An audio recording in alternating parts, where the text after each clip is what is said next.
ಮಾಲಿಂಗೇಶ್ವರನನ್ನು ಒಂದು ಕ್ಷಣವೂ ಕೂಡ ನೆನಪಿಸದೆ ನಾವು ಯಾವುದೇ ಹೆಜ್ಜೆಯನ್ನ ನಮ್ಮ ಜೀವನದಲ್ಲಿ ಯಾವುದನ್ನು ಸಾಧಿಸಲಿಕ್ಕೆ ಸಾಧ್ಯವಿಲ್ಲ.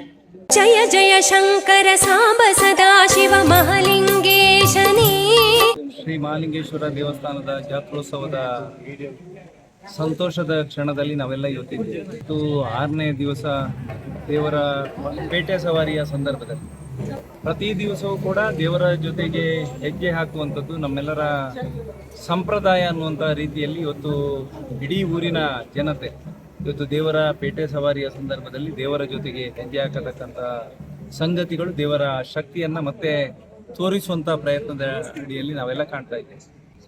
ಮಹಾಲಿಂಗೇಶ್ವರನ ಈ ಜಾತ್ರೆಯ ಸಂದರ್ಭದಲ್ಲಿ ಈ ಪುತ್ತೂರಿನ ಮತ್ತು ಪುತ್ತೂರಿನಲ್ಲಿ ಇರತಕ್ಕಂಥ ಎಲ್ಲರೂ ಪರವೂರಿನಲ್ಲಿದ್ದವರು ಕೂಡ ಆ ಜಾತ್ರೆಯ ಸಂದರ್ಭದಲ್ಲಿ ಬಂದು ಆ ದೇವರ ಪ್ರಸಾದವನ್ನು ಸ್ವೀಕಾರ ಮಾಡದಿದ್ರೆ ಅವರಿಗೆ ಮುಂದಿನ ಜೀವನದಲ್ಲಿ ಯಶಸ್ಸು ಕಾಣಲಿಕ್ಕೆ ಸಾಧ್ಯವೇ ಇಲ್ಲ ಅನ್ನತಕ್ಕಂಥ ಯೋಚನೆ ಅಡಿಯಲ್ಲಿ ಊರಿನ ಪರವೂರಿನ ಎಲ್ಲರೂ ಕೂಡ ದೇವರ ಜಾತ್ರೆಯ ಸಂದರ್ಭದಲ್ಲಿ ಪಾಲ್ಗೊಂಡು ದೇವರ ಸೇವೆಯನ್ನು ಮಾಡತಕ್ಕಂಥ ನೂರಾರು ಸಂಗತಿಗಳು ಕ್ಷೇತ್ರದಲ್ಲಿ ನಡೀತಾ ಇದೆ.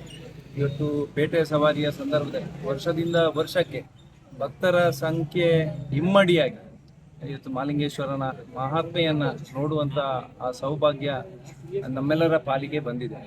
ಹಿನ್ನೆಲೆಯಲ್ಲಿ ಈ ಜಾತ್ರೋತ್ಸವದ ಸಂದರ್ಭದಲ್ಲಿ ಧಾರ್ಮಿಕ ಶ್ರದ್ಧೆ ಮತ್ತು ಆ ಸಂಸ್ಕೃತಿಯನ್ನು ಉಳಿಸತಕ್ಕಂಥ ಜೊತೆಗೆ ಆ ಧರ್ಮದ ರಕ್ಷಣೆಯನ್ನು ಮಾಡತಕ್ಕಂಥ ಸಂಕಲ್ಪವನ್ನು ನಾವೆಲ್ಲ ಮಾಡೋಣ.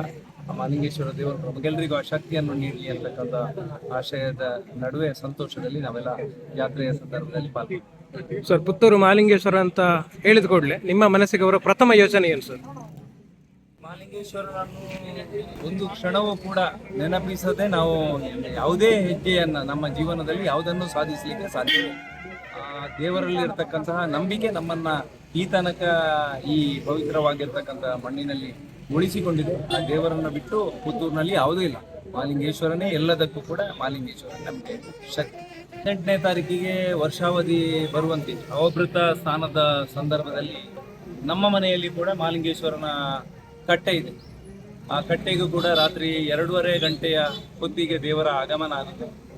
ಆ ಕ್ಷಣವನ್ನ ಯಾವುದೇ ಮತ್ತೆ ಬೇರೆ ಮಾತುಗಳಿಂದ ಬಣ್ಣಿಸಲಿಕ್ಕೆ ಅಸಾಧ್ಯ. ಆ ಮಹಾಲಿಂಗೇಶ್ವರ ನಮಗೆಲ್ಲವನ್ನು ಕೊಟ್ಟಿದ್ದಾನೆ. ಆ ಮಹಾಲಿಂಗೇಶ್ವರನ ಸೇವೆಯನ್ನ ಮಾಡತಕ್ಕಂಥ ವ್ಯವಸ್ಥೆ ನಮ್ಮಿಂದ ಆಗಬೇಕಾಗಿದೆ. ಹಿನ್ನೆಲೆಯಲ್ಲಿ ಜಾತ್ರೆ ಎಲ್ಲರಿಗೂ ಕೂಡ ಒಳ್ಳೆಯದನ್ನು ಮಾಡಲಿ, ಸುಖ ಸಂತೋಷ ನೆಮ್ಮದಿಯ ಬದುಕು ಎಲ್ಲರದ್ದಾಗಲಿ ಅಂತಕ್ಕಂಥ ಆಶಯದ ಜೊತೆಗೆ ಲೋಕ ಕಲ್ಯಾಣವನ್ನು ಈ ಜಾತ್ರೆಯ ಸಂದರ್ಭದಲ್ಲಿ ಬಯಸ್ತೇನೆ.